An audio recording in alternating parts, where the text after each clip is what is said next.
Let us pray. O Lord, grant us a daily awareness of the precious gift of life which you have given us. As members of this legislative assembly, we dedicate our lives anew to the service of our province and our country. Amen.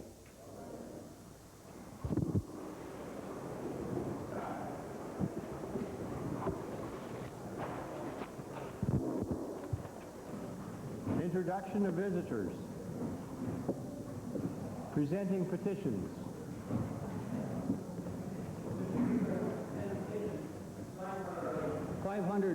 Concerned residents of Edson and the area who ask that the ownership of St. John's Hospital in Edson be democratically determined by the people of Edson and the area, not arbitrarily the way it was done.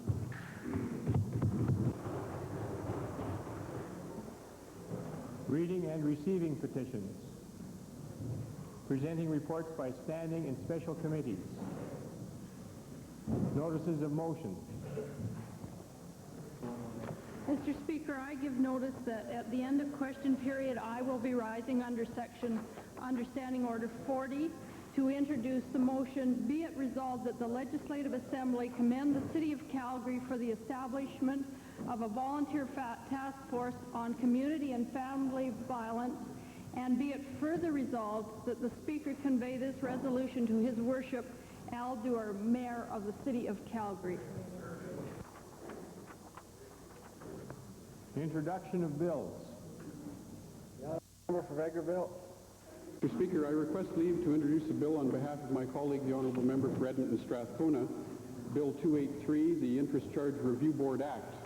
This bill, Mr. Speaker, seeks to provide a quick, simple, and fair review of interest rates charged on loans to determine whether the charges were fair and in accordance with the law and the agreement covering the loan. As well, there are provisions in the bill, Mr. Speaker, to make sure that the people who were improperly charged this interest get every cent of it back, plus interest from the financial institutions.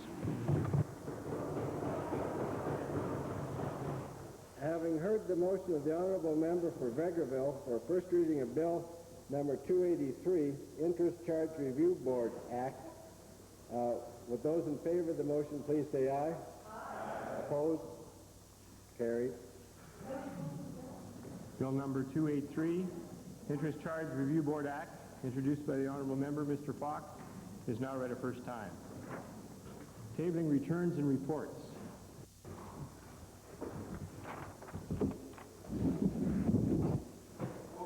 The Honourable Member for Smoky River. Thank you, Mr. Speaker. On behalf of the Minister Oldring, it's my pleasure to table the 1989 report for the Alberta Social Care Facilities Review Committee.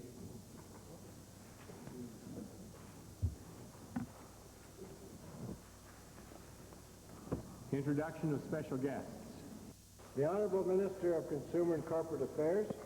Speaker, it's my very great privilege today to introduce to you and to all members of the Assembly someone who has given more than 40 years of their life to Alberta consumers, an environmentalist, one who has in fact written in our papers and commented on our radios, was a founding member of the Consumer Association of Alberta, and in this National Consumer Week I had the pleasure just a few minutes ago of giving her a special recognition certificate.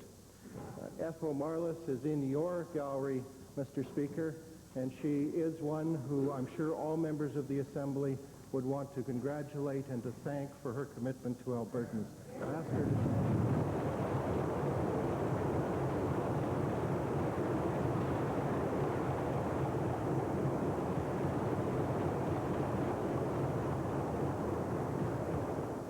The Honourable Minister of Advanced Education. Thank you, Mr. Speaker. One of the honors members have in being a member of the House is the ability to introduce their predecessors who sat in the Assembly.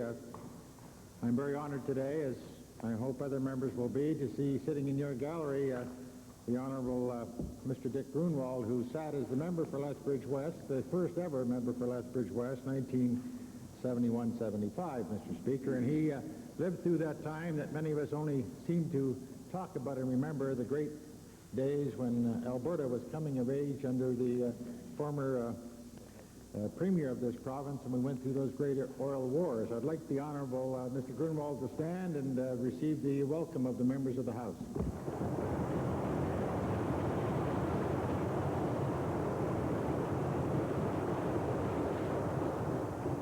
The Honourable the Attorney General. Mr. Speaker, it's my pleasure today to introduce to you and through you to members of the Assembly students from 2 schools in my constituency. First, the grade 6 class from the Round Hill School, 21 members, accompanied by their teacher, Dan Adrian. They're seated in the members' gallery, and I'd ask that they rise and receive the traditional welcome of the Assembly.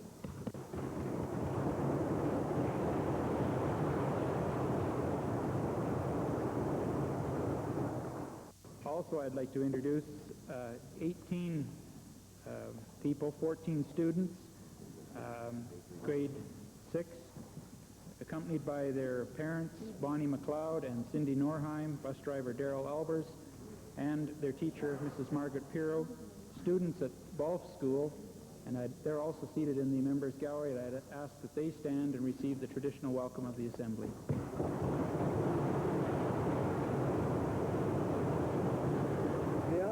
The Honourable Member for Edmonton Beverly. A pleasure for me today to introduce to you and to members of the Assembly 63 students from the Edmonton Belmont Elementary School. And I emphasize 63 to administer education because these are going to be junior high school students next year. Joining the students, Mr. Speaker, are their teachers, David Powley, Eleanor Greaves, and Vicky Paschuk. Also is a parent, Elaine Mamet. One of the students has a special interest in being here today, Mr. Speaker, as his grandfather is our Sergeant of Arms. I ask the students to rise. I would ask the students to rise and receive the welcome of the Assembly.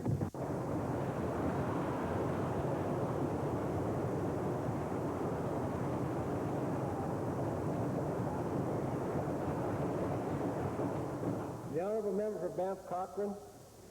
Mr. Speaker, I'm very pleased to have the opportunity to introduce to you and through you to the members of this Assembly students from my constituency, from the far eastern reaches of Banff Cochrane constituency on the west side of Calgary. Some 17 students from the Chinook Winds Adventist Academy. They are very enthusiastic and certainly bright young people, and I'm very pleased that they've had an opportunity to come up to Edmonton. They're accompanied by their teachers, Mr. Lauren Agri and Mr. Lee Buckler, as well as Mr. Len Blaine, and I would ask them to all stand at this time and receive the warm traditional welcome of this Assembly.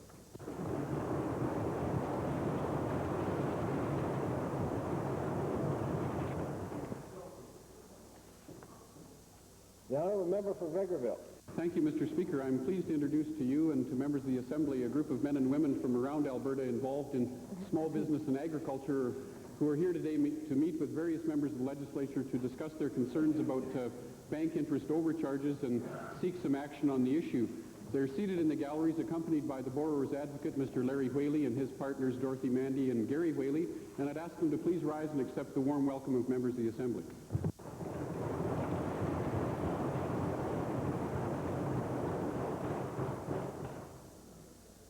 Ministerial statements. Oral question period. Edmonton Highlands. Thank you, Mr. Speaker. Mr. Speaker, yesterday the Premier called into question the integrity of at least 2 councillors of the town of Smoky Lake. Those councillors attended a meeting that was also attended by the MLA for Redwater, Andrew, where he presented himself to be the developer of the area, Harvest Gold subdivision, and lobbied council members to approve certain development on that land. Now, one of the councillors has stated on the record, and I have the videotape in which it's made very clear, and I'll quote, "My impression is that he definitely lobbied council and that he definitely changed the vote." That is the quote from one of the councillors attending that meeting. My question today for the Deputy Premier is this. Given the Premier's comments yesterday and the insinuations will the Deputy Premier confirm that the government is saying that this councillor and the other one are not telling the truth? Mr. Speaker, the Honourable Acting Leader of the Opposition has referred to a quotation which I have not had the opportunity of seeing, but she refers to impressions that may have been obtained by a member of the council in question, and I guess one person's impression is one person's impression, but other than that, I would of course have to take the matter as noticed because I'm not able to respond further than that. Well, Mr. Speaker, no wonder, seeing as how the Premier's secret investigation obviously wasn't even revealed to the Conservatives. Yeah. Mr. Speaker, let me make things clear then. The member for Redwater Andrew left this assembly on April 9th, walked out and talked to reporters, and he said he never attended a meeting with councillors and never talked to them about this development. But the fact is, Mr. Speaker, and there's ample proof of this, that member did attend a meeting. It took place on Tuesday, March 13th at 4 o'clock in the town office of Smoky Lake, and councillors, more than one, say that they were lobbied by that member at that meeting.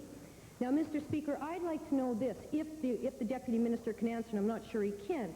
How is it that this government's investigation, if indeed the Premier's investigation constitutes a government investigation, was so thorough, and how come it is that the evidence that he says is so flimsy when he hasn't even had the decency to consult with the town councillors in question? Well, the honourable member has made a speech well knowing that I'm not in a position to answer the allegations contained in her representation, and therefore I'm not going to respond any further except to say, once again, that she has referred to impressions which were obtained by a member of council. Well, impressions are one thing, and impressions can be gained by the conduct of any number of people in the course of meetings. Impressions can be obtained about how one conducts himself in this assembly, but that is hardly, it would seem to me, hard evidence. Well, Mr. Speaker, this from the Deputy Premier whose own leader said just a few days ago, oh, well, this is a government decision about conflict of interest rules, and this Deputy Premier can't even stand up for his leader, Mr. Speaker. Finally, then, for a supplementary question, is the Deputy Premier basically confirming that he's following the Premier's footsteps? He's going to stonewall the issue and hope that it goes away instead of coming clean on what is apparently a conflict of interest. Well, the honourable member has made another eloquent and somewhat strident speech on the subject. And I can't say anything more than I've already said. I am not going to respond any further to say this, that the matter has been dealt with in the Assembly by the Premier. The member whose actions have been called into question, the Honourable Member for Edmonton Centre, as is usual, wishes to constantly interrupt. I don't know who he's hoping to impress, but I don't think it's the members of the Assembly. The fact of the matter is that the Honourable Acting Leader of the Opposition should save her indignation for a later time when it is possible for somebody, the Premier in question, to answer the question that she has posed today. The Honourable Member for Edmonton House. He basically answered yes, he is going to stonewall. I'd like to designate the second question to the member for Stony Plain. Mr. Speaker, when I first raised the appearance of a conflict of interest involving the member for Redwater Andrew, I asked the Premier to investigate the matter and report back to the legislature. Since then, all sorts of facts have come to light, but there's been no real investigation and no report. The Premier obviously believes that the best defense is an offense. What he doesn't seem to realize is that the facts have shot his offense full of holes. My question to the Deputy Premier then, does the Deputy Premier realize that the government, by refusing to conduct an impartial inquiry into these allegations, is sullying the reputation of all MLAs, and especially the government MLAs? Mr. Speaker, the opposition are speaking from prepared text. Obviously prepared with the notion that the Premier would be in the Assembly today. And I am not in a position, as I told the acting Leader of the Opposition just a few moments ago, to respond any further to the allegations which have been repeated again today. But I would also suggest this, that if honorable members, as the Premier said in question period yesterday, have any material information to bring forward for his information or advice, he would welcome receiving it. We have been given today some information by the acting Leader of the Opposition that some member of a council had an impression. Well, as I say, impressions are impressions.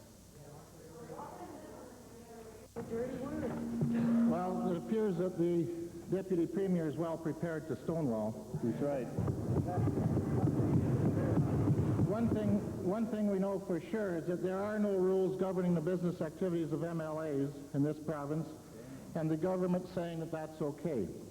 Is the government of the opinion that it's business as usual, and it doesn't care if an MLA uses his position for personal gain?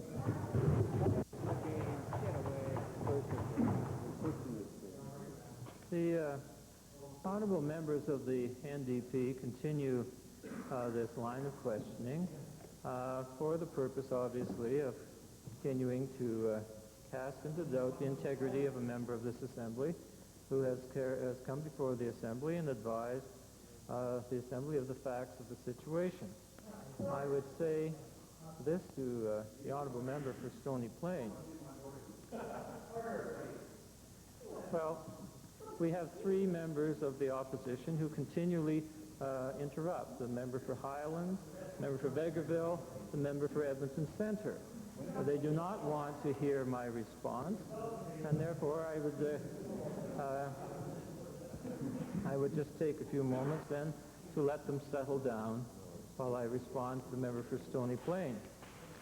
It is true that members of this Assembly who are not members of Executive Council are free to conduct businesses. They are free to conduct legal practices. They are free to act as medical practitioners, to teach school. They are free to, and I would assume as school teachers, to act as bargaining agents for the ATA and go before school boards and negotiate on behalf of themselves and fellow teachers in the course of their conduct. The honorable member for Stony Plain said, is it true that members of this Assembly are free to engage in businesses? And the answer to that question is yes.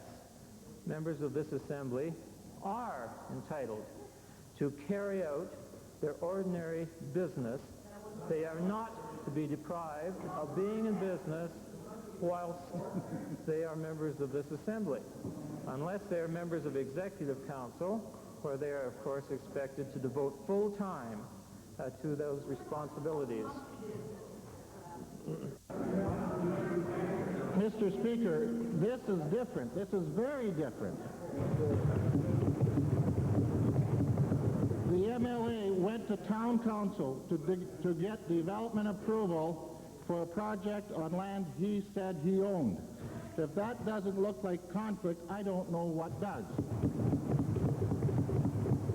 Won't the Deputy Premier admit that in the absence of proper guidelines, the only thing that will restore public confidence in the integrity of this government is an impartial, independent investigation?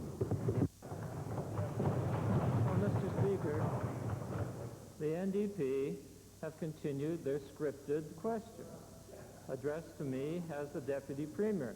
I've indicated in my last response that members of the Assembly should be able to continue to carry out their normal business activities whilst they're still members of the Legislative Assembly. And for all the information which I have heard so far on this matter, it would appear that the honourable member for Redwater Andrew was carrying out his business activities as a licensed real estate agent and as a real estate developer, and that he in no way used his position as a member of the Legislative Assembly to influence the outcome of a decision of the Council. From all the information that has been brought before this Assembly or provided to the Premier by way of information by anyone. And it seems to me, Mr. Speaker, it is important for us to recognize that it would be totally improper of members of this Assembly to continue to make allegations without substantiating that the member in question spoke and acted in his capacity as a member of the Legislative Assembly in terms of any representations he made, or that he in any way offered advice or assistance or denied advice or assistance in his capacity as a member of the Legislative Assembly. No such allegations have yet been brought before this Assembly, and unless they are, there is absolutely no substance to the claim made by the member for Stony Plain. Member for Edmonton-Glengarry. Mr. Speaker, it's with interest that Albertans noted that yesterday the Government of Ontario balanced its books, including a $122 million payment towards the unfunded pension liability in Ontario. It's also interesting to note that British Columbia balanced their books. Our financial picture in Alberta goes from bad to worse. We have an accumulated debt of $9 billion, an unfunded pension liability of about $9 billion. The provincial treasurer has informed Albertans that the day of reckoning for that pension fund is close at hand. Mr. Speaker, in 1984, the then provincial treasurer indicated that a special report, an actuarial comprehensive report, had been prepared and would be made public, and it would set out the pension liability details. My first question to the treasurer is this. Given that the then treasurer, Mr. Heinemann, indicated that the special actuarial report would be made public, would the present treasurer agree to make that report public immediately? Mr. Speaker, it is a matter of course that the government provides information on the outstanding liability every 5 years by statute. We have no intention of changing that policy. Well, that's a convenient way of, again, stonewalling an issue of great importance to Alberta, Mr. Speaker. Mr. Speaker, the treasurer has indicated that a special review group was set up to examine this horrible problem of the $9 billion unfunded pension liability. He's also admitted that the day would soon come when there would be insufficient funds in the pension fund to look after the pension beneficiaries. Would the minister inform this House of the exact year that the monies going out of the fund are greater than the monies going into the pension fund? Well, Mr. Speaker, in no way has the government ever said that there's any threat or any risk with those people who are now receiving pensions. And that, of course, is what the member from Edmonton-Glengarry is doing, is causing fears in the hearts of those people who are receiving pensions. I have to make it very clear time and time again that the government's commitment to ensure that those payments are made is very clear, is not retractable, and is not subject to any political debate. We're going to continue our commitment to match those payments. The payments to pensioners are not under any challenge right now, and it is wrong to suggest that there is any risk to their payments, any more than it's wrong to suggest that the pension plan cannot meet its commitments going out some 20 years ahead. So, Mr. Speaker, while there is a concern on behalf of the government with respect to the unfunded liability, and we've talked about that before, and the province has already indicated what its plans are, its strategy for dealing with it, it is unfair to suggest that we have indicated that the plan is not able to meet its commitments. That's just wrong. And let me make it very clear and underscore that the province wants to send a message directly to pensioners that we will continue our commitment, and in fact, as we have done over the past 15 years or so, continue to index the COLA, provide a COLA adjustment to the current pension benefits along the lines of inflationary pressures, Mr. Speaker. Mr. Speaker. Speaker, the Honorable Treasurer continues to sidestep this very serious issue by talking about risk. The law says clearly that the people of Alberta are obligated to pay these pension liabilities, but it is the fact that a $9 billion pension liability exists, and somebody has to make good that pension liability.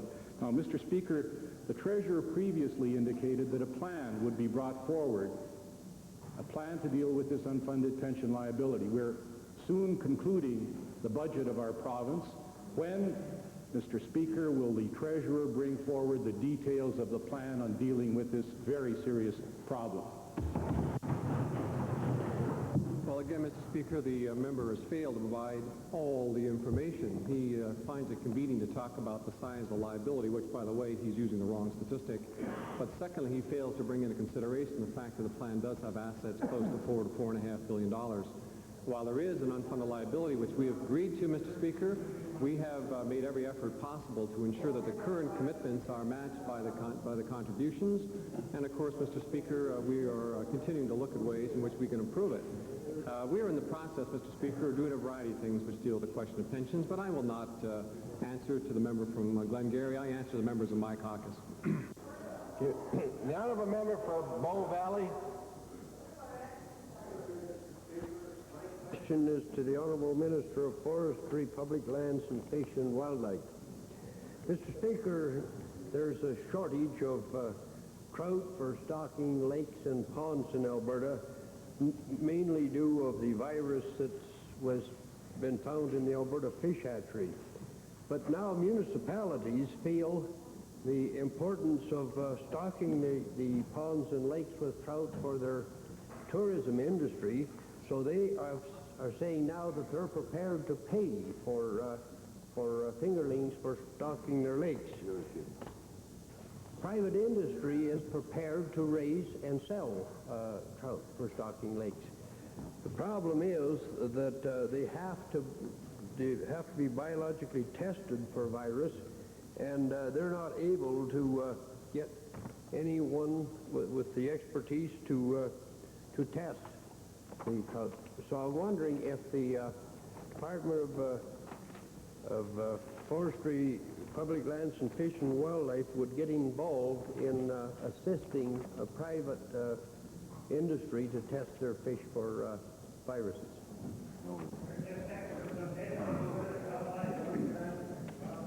Mr. Speaker, it is unfortunate that because of the IPN virus in some of our hatcheries that we have had a problem with having enough fish to stock in some of the lakes and ponds in Alberta. We've identified out of our normal stocking list some 70 lakes or ponds that those water bodies were selected by our regional fishery staff as ones that could be stocked by the private sector or the commercial fish farmers. And we have notified the municipalities in those areas that they could do that with be licensed to put fish into those particular areas. And the honourable member is correct from Bow Valley in that there are service clubs, municipalities and towns that are prepared to pay for that fish. And in those particular water bodies we will. With respect to additional water bodies that they may wish to, the local communities may wish to stock, we would deal with those on an individual basis, and if they bring the information forward, we'll have a look at it and see if we can be helpful. Well, with the problem with getting the fish biologically tested and the shortage of public expertise to do that, is it possible to contract out to private industry to get the biological testing done? Mr. Speaker, I suppose it would be, it's fairly expensive to test fish, and one of the things we want to be absolutely sure of is that we do not put at risk our normal trout-bearing waters in this province by allowing fish of any kind to be stocked in an area that could cause a disease problem. It is fairly costly to do that testing, and within my department I don't have the staff to be able to do that. But as the honourable member suggests, maybe there may be an opportunity to look at the private sector to do that, but we would still have to do that on an individual basis, looking at individual water bodies in the province that are brought to our attention. The honourable member for Calgary Mountain View. Thank you, Mr. Speaker. This government has participated in setting up a task force to look at Native people in the criminal justice system. Yet incredibly, key people in that criminal justice system, people like RCMP officers at the community level and Crown prosecutors, people who could help us understand some of the problems and some of the solutions, are being told that they cannot appear before the task force unless they say only what the government wants them or tells them to say. The task force was handcuffed from the beginning when this government refused to give it the power to subpoena evidence so the task force could call witnesses and hear from anyone they wanted to hear from. Now, Mr. Speaker, I'd like to ask a question to the Solicitor General. The Attorney General has sent out a directive to some of his staff. I'd like to ask the Solicitor General if he too has issued a similar instruction to any of his department staff to not appear before the task force. Mr. Speaker, the simple answer to the simple question is a categorical no. However, to expand on it, it is also my understanding, made up from inquiries today for discussions with the Attorney General, the truth is that none of the prosecutors have been told that they cannot, in fact, appear before this inquiry.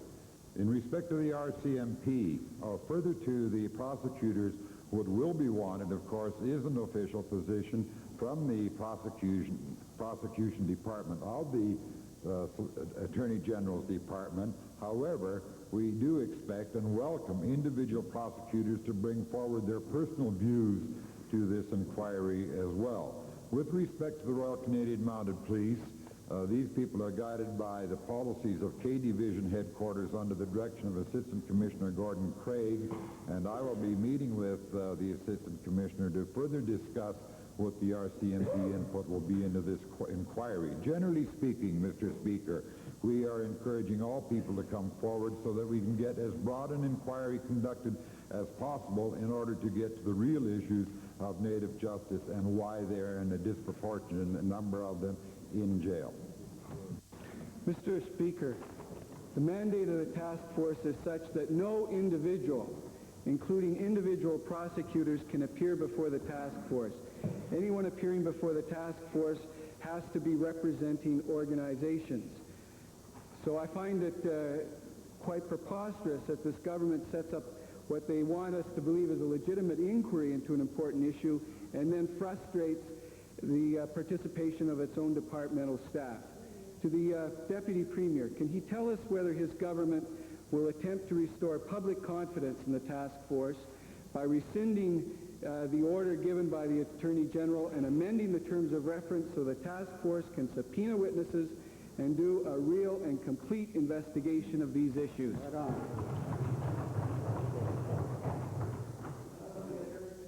Mr. Speaker, the allegations are preposterous.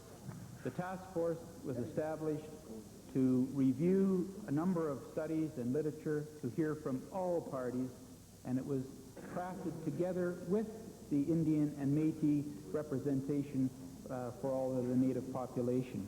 If the honourable member has a particular individual that wants to appear before that, I'm assured by Justice Causey that they'll be delighted to hear from them. Thank you. The honourable member for Calgary-McNaick.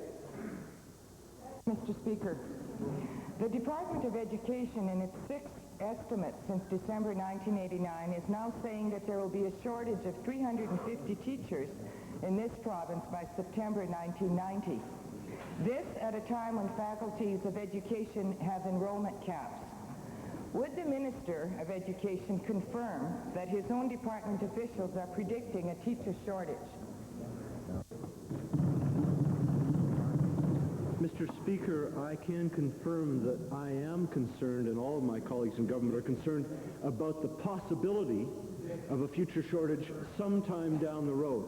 Right now, in fact, in some of the languages area, especially French language, in the sciences, we are experiencing some shortages in specific disciplines, and that concerns me.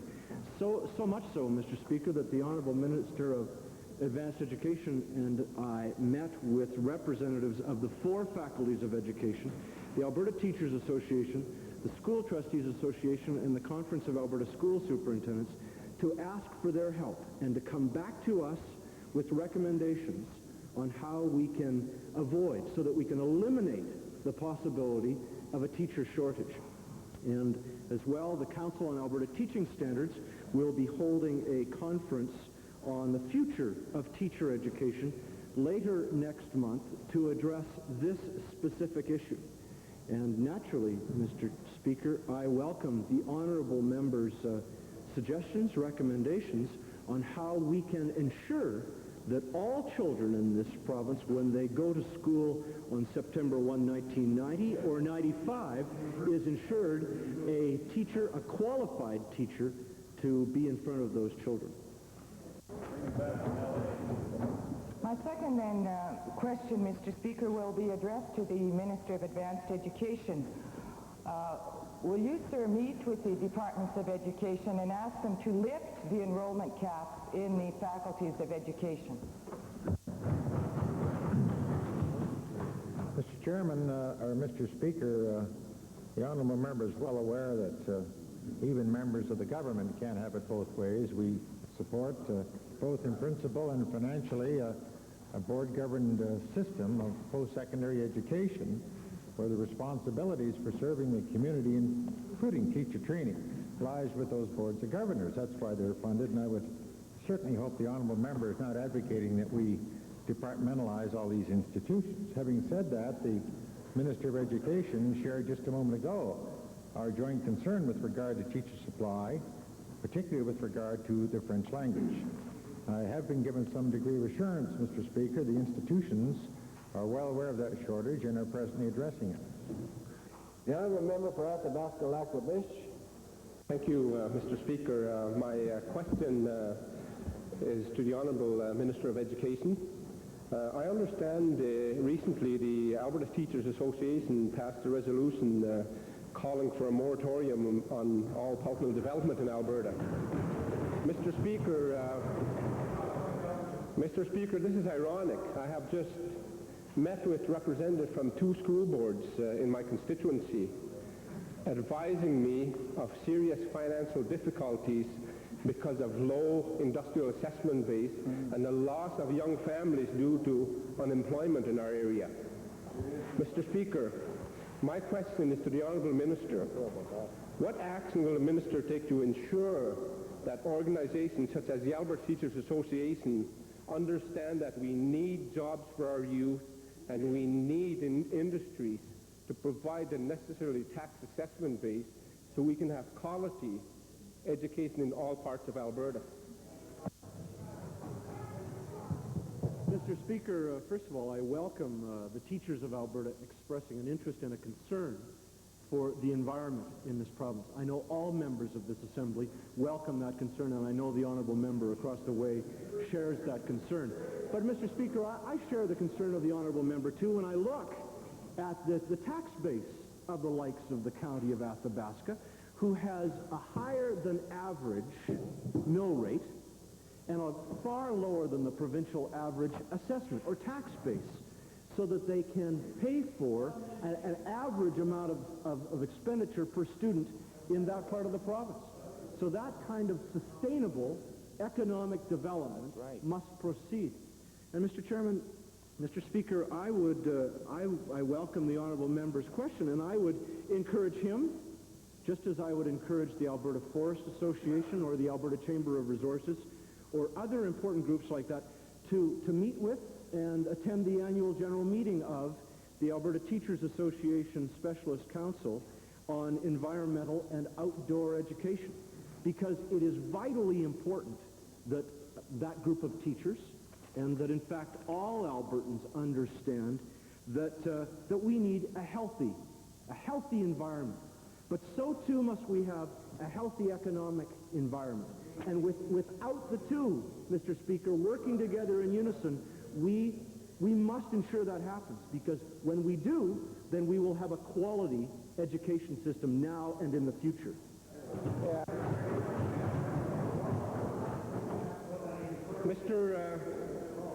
Mr. Speaker, my final supplement is what assurance can the Minister give this Assembly that the necessary environmental-related curriculum will be initiated in schools in Alberta for our youth.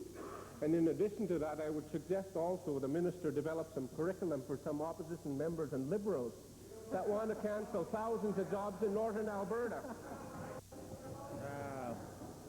Liberal nonsense. Mr. Speaker, I refer to a document that we discussed during the course of the estimates of the Department of Education. It's a document that's been tabled in this Assembly, and it's prepared by the Council of Resource and Environmental Ministers, a report on the National Task Force on the Environment and the Economy. And in this, I think it's important that all members hear this, because it says, we believe that our children should have a better understanding of the environment so they can treat it with respect when they become decision makers in their own right.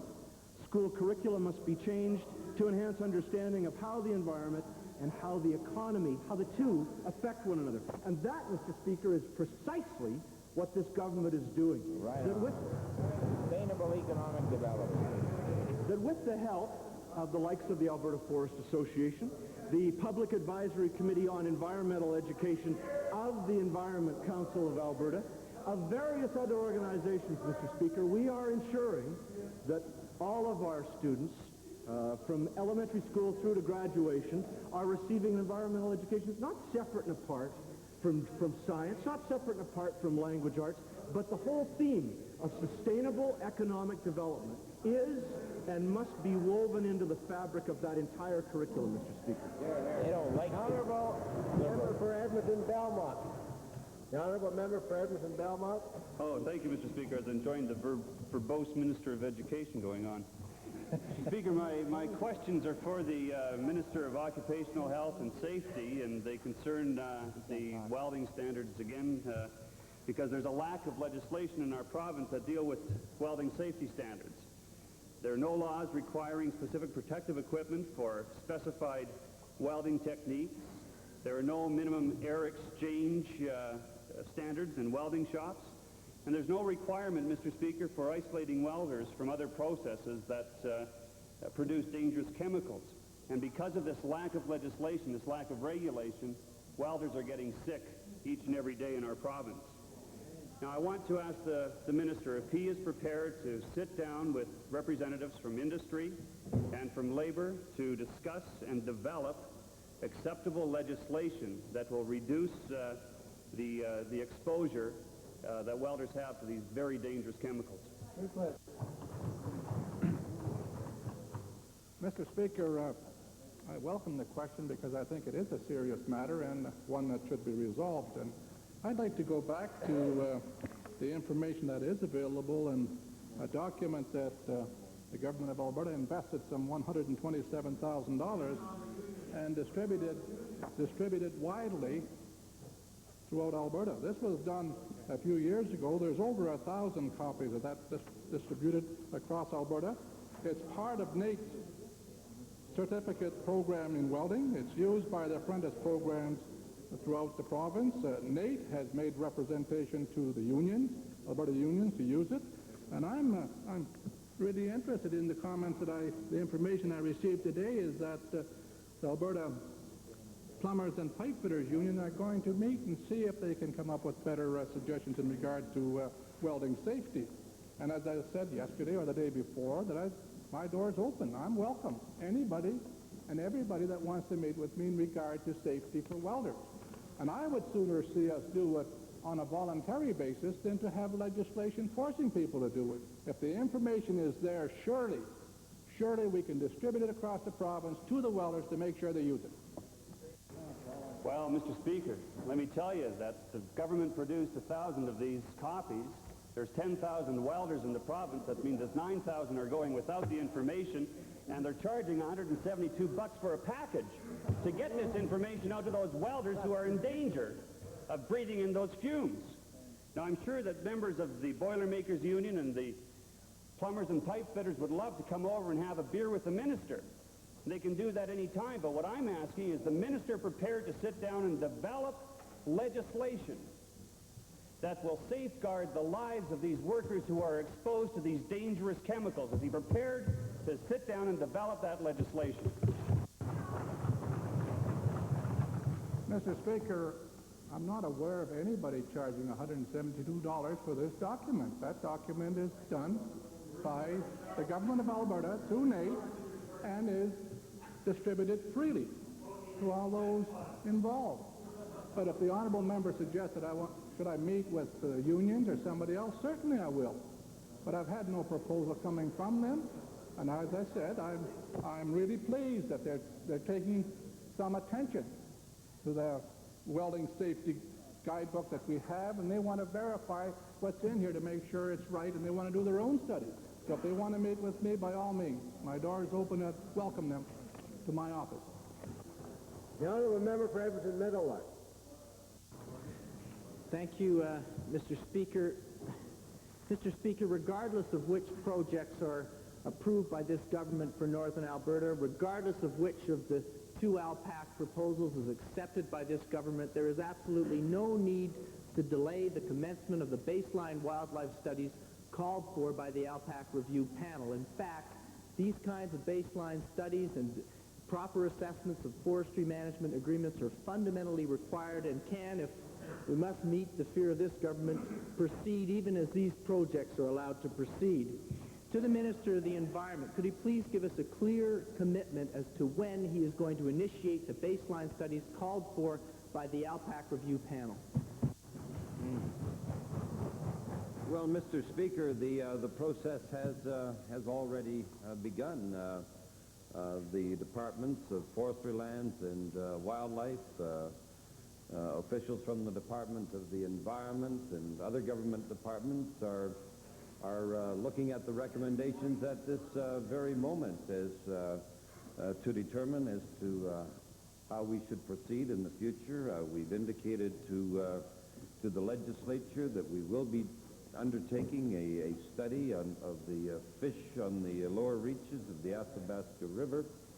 We'll be studying all aspects of the recommendations contained in the ALPAC report. The process has been commenced, and it's obviously going to take some time to complete. The recommendations are very extensive and in some cases very complex, and we want to make sure that we do it right so the honourable member for Edmonton Meadowlark can understand for once.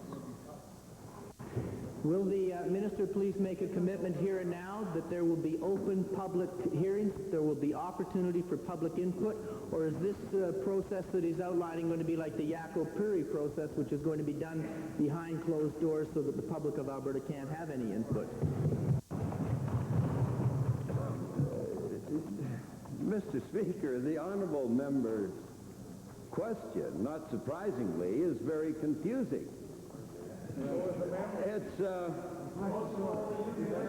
recommendations, Mr. Speaker, the recommendations contained in the ALPAC report were the results, and just in case the honourable member wasn't paying attention, were the results of 27 days of public hearings. Some 8,000 pages of evidence. Hearings that stretched all the way from Edmonton to the Arctic Ocean, all the way up the Athabasca River, through Lake Athabasca, up the Slave River, through Great Slave Lake, all the way up the Mackenzie River. That was the public process. Now we will do an examination, Mr. Speaker, of the recommendations. The honourable member for Innisfail. Speaker, my question today is to the Minister of Consumer and Corporate Affairs.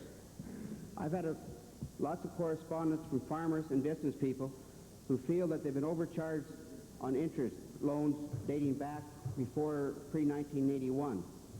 And one of the suggestions that they have made to solve this problem is for the Alberta government to set up an interest charging review board. My question to the Minister, has he considered doing such a thing? Mr. Speaker, the honourable member has indicated an issue which was brought to my attention about a year ago after taking over this portfolio.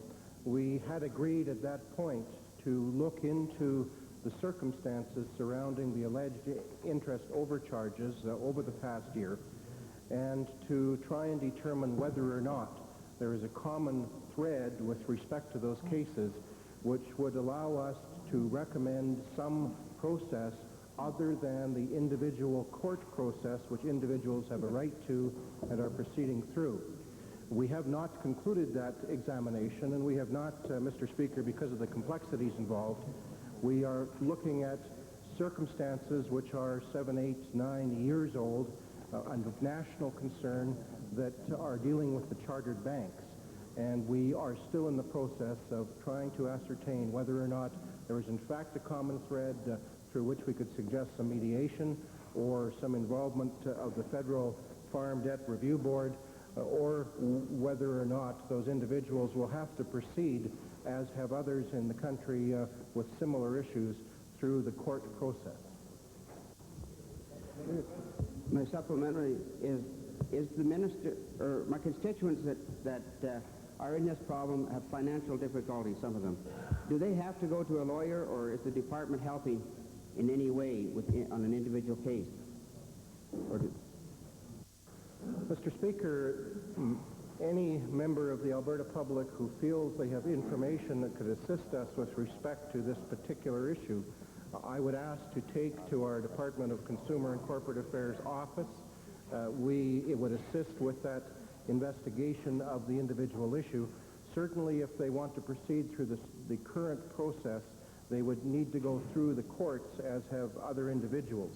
Once again, we are trying to determine whether or not these are cases with a common problem which can be defined in some other way, or whether they're individual enough with individual enough dimensions that they would have to proceed through that process. One more additional piece of information I should give to the House, Mr. Speaker, is in terms of these cases, they are dealing primarily with federally regulated banks. And so the ultimate regulatory responsibility lies with that federal jurisdiction. We will assist where we can, and we will try to complete this investigation. However, the time that it's taking with regards to finding files 10 years old, dealing with individuals in banking institutions and other places who may not still be in those positions, is causing a complex investigation of this case. Member for Edmonton-Avonmore. Thank you, Mr. Speaker. My question is to the minister responsible for women. Mr. Speaker, the minister responsible for women recently stated that this year's budget contains a 28% increase of funding to women's issues, including a 37% increase to the Women's Secretariat and a meager 1.8% increase to the Women's Advisory Council.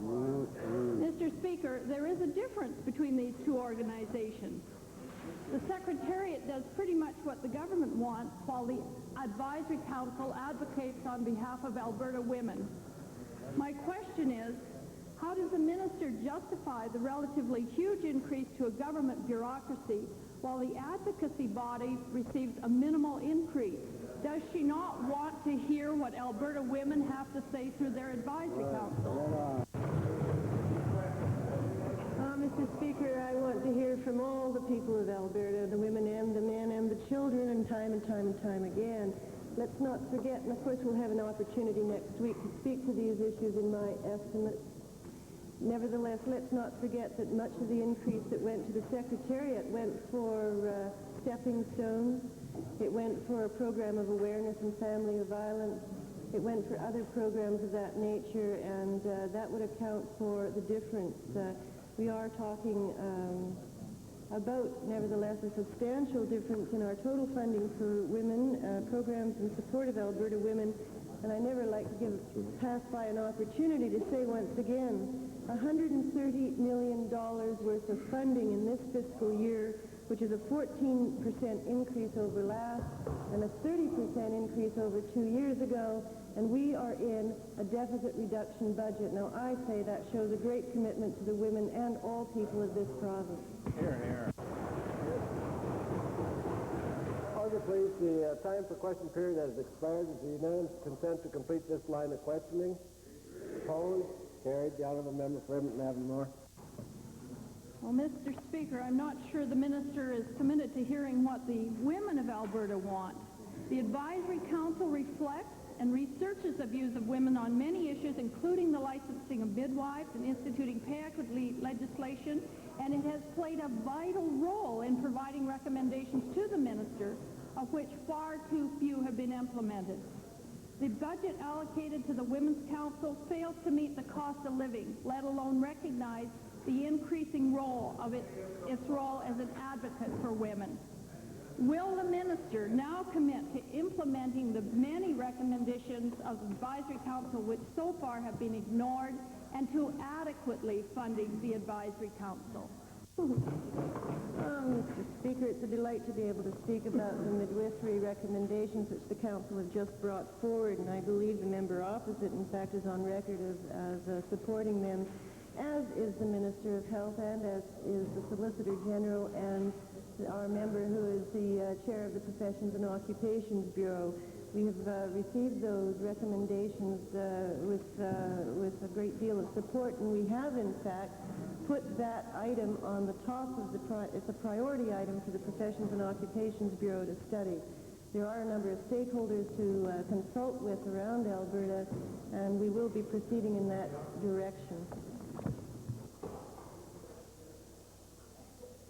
Before proceeding to the next order of business, I'd ask the Assembly if it would give its unanimous consent to revert to tabling returns and reports.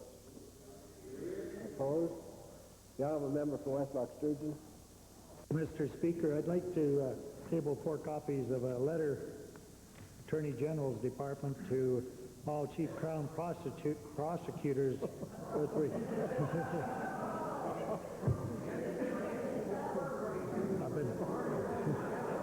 Sorry, I've been taking English lessons from the Minister of the Environment, but states, amongst other things, that I am of the view that it would be inappropriate for any single office or Crown prosecutor to make submissions to the task force.